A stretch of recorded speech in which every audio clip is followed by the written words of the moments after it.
प्राचीन समय की बात है। एक छोटे से गांव में एक साधारण युवक जिसका नाम आरव था, जीवन में सफलता की तलाश में था।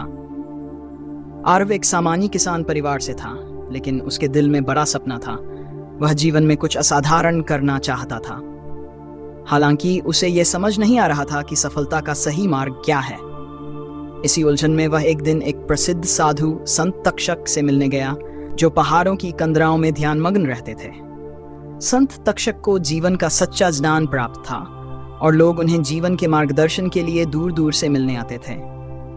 आरव ने संत तक्षक से विनम्रतापूर्वक कहा, गुरुजी, मैं जीवन में सफलता प्राप्त करना चाहता हूँ। कृपया मुझे बताइए कि मैं कैसे सफल हो सकता हूँ।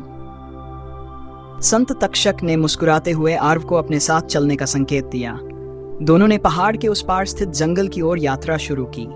रास्ते में संत तक्षक ने कोई बात नहीं की और आरव भी मौन रहकर उनके पीछे पीछे चलता रहा।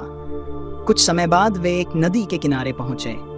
संत तक्षक ने कहा, आरव, तुम्हें सफल होने का रहस्य जानना है तो पहले इस नदी के उस पार पहुंचो।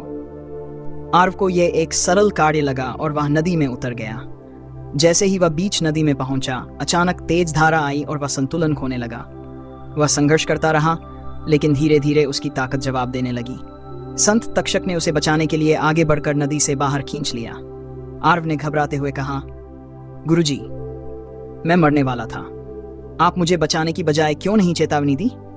संत तक्षक ने शांतिपूर्वक उत्तर दिया, जैसे तुमने अपने जीवन के लिए संघर्ष किया, वैसे ही सफलता के लिए भी संघर्ष करना पड़ता है।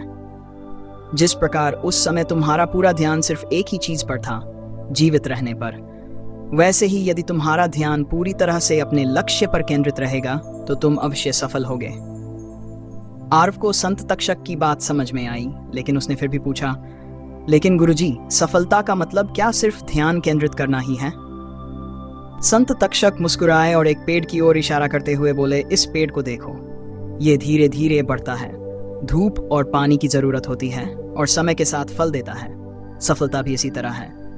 केवल ध्यान केंद्रित करना पर्याप्त नहीं है, इसके साथ धैर्य, मेहनत और सही दिशा में निरंतर प्रयास करना भी आवश्यक है। अगर तुम इन गुणों को अपनाओगे तो सफलता तुम्हारे कदम चूमेगी। आरव को अब सफलता का असली मतलब समझ आ गया था। उसने गुरुजी का आशीर्वाद लिया और अपने गांव लौट आया। उसने अपनी पढ़ाई और काम पर ध्यान देना शुरू किया। वह अपने हर कार्य में पूरी लगन और धैर्य से जुटा रहा। समय के साथ उसकी मेहनत रंग लाई और वह जीवन में सफल हुआ। ये कहानी हमें सिखाती है कि जीवन में सफलता पाने के लिए लक्ष्य पर ध्यान केंद्रित करना, सही दिशा में निरंतर प्रयास करना और धैर्य बनाए रखना आवश्यक है। सफलता एक दिन में नहीं मिलती, लेकिन जो व्यक्ति हार नहीं मानता वह अवश्य सफल होता है।